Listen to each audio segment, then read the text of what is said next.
kelahiran, akte misalnya surat cerai kalau sudah bercerai orang tua begitu. Ya betul, ya betul. Akte kematian kalau orang tua sudah meninggal gitu ya. Ya, salah satunya sudah meninggal ya. Terus katanya ada. Kalau ini Mas, di email saya aja Mas. Oke. Email nanti saya jawab ya.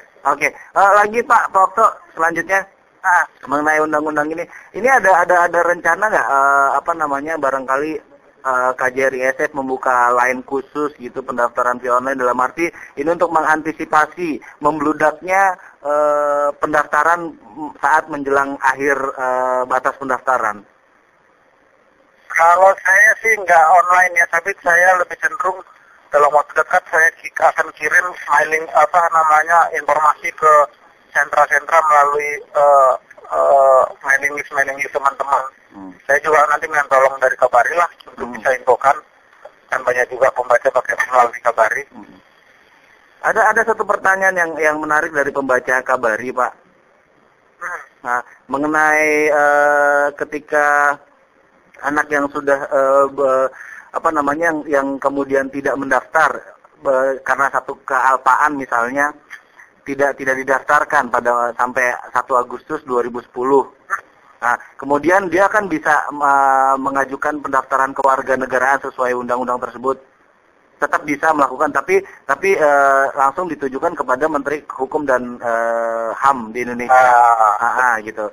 Lebih panjang. Iya, permohonan kewarganegaraan dengan kasus yang berbeda kalau orang asing mau masuk warga negara Indonesia. Ya, jatuhnya seperti itu. Nah, kalau seperti itu berarti mereka yang kelupaan atau alpa daftar hingga 1 Agustus itu nanti akan diperlakukan sebagai warga negara asing. Ya, benar gitu ya. Jadi WNA yang akan memohon, jadi istilahnya WNA yang akan memohon kewarganegaraan RI ya. Iya betul, iya. Prosesnya itu sendiri gimana Pak? Berarti dia harus kembali, karena sesuai undang-undang itu, dia harus tinggal minimal 5 tahun berturut-turut di Indonesia. Iya betul, iya. Oh, jadi dia harus kembali ke Indonesia Pak Okto? Iya. Dia harus kembali di Indonesia, tinggal di Indonesia. Itu punya paspor Amerika itu kan? Iya. Halo? Kalau dia nggak punya paspor Amerika, mungkin langsung kita kasih. Orang tuanya misal warga negara Indonesia gitu ya. Bagaimana Pak Okto, bisa dijelaskan? Jangan sampai mereka ini stateless, nggak punya warga negara. Betul. Gitu. Jadi pertanyaan saya, ketika dia alpha tidak mendaftar hingga 1 Agustus 2010, kemudian dia mencoba mendaftar kewarganegaraan Indonesia dengan status WNA berarti kan? Iya. Nah, mendaftar. Ya, juga kan orang nggak punya status WNA kan? Bisa dia nggak mau punya warga negara Amerika gitu. Oh gitu. Ya tapi untuk mendaftar untuk mereka yang mendaftar di atas tanggal 1 Agustus berarti kan diperlakukan dengan sebagai warga negara WNA yang memohon kewarganegaraan RI. Nah, sesuai undang-undang tersebut dia juga harus tinggal di Indonesia 5 tahun berturut-turut atau 10 tahun tidak berturut-turut. Betul. Nah, berarti dia harus kembali ke Indonesia untuk tinggal di Indonesia 5 tahun dulu. Iya. Dia proses seperti warga WNA asing. Iya, oke. Dia lahirnya sebelum ini, Mas. Sebelum undang-undang. Iya, sebelum undang-undang disahkan, betul. Iya. Bagi yang udah lahir, terus baru lahir, semua langsung dikasih aja. Betul. Pak Okto sendiri saat ini KJRI sudah melakukan persiapan aja apa saja Pak untuk mengantisipasi banyaknya atau membludaknya pendaftaran warga negara.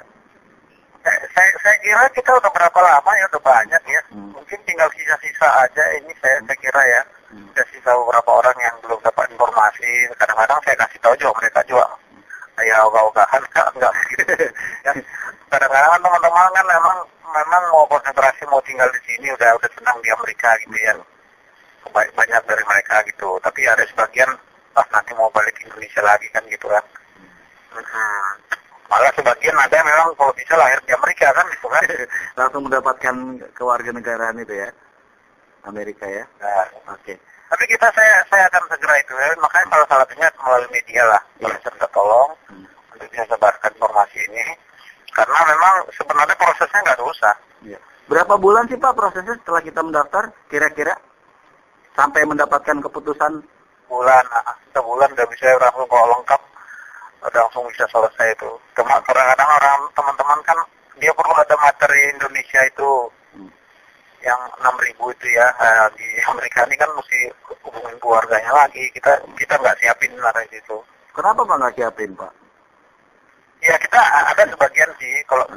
Kalau misalnya saya punya stok berapa gitu ya. Oh gitu.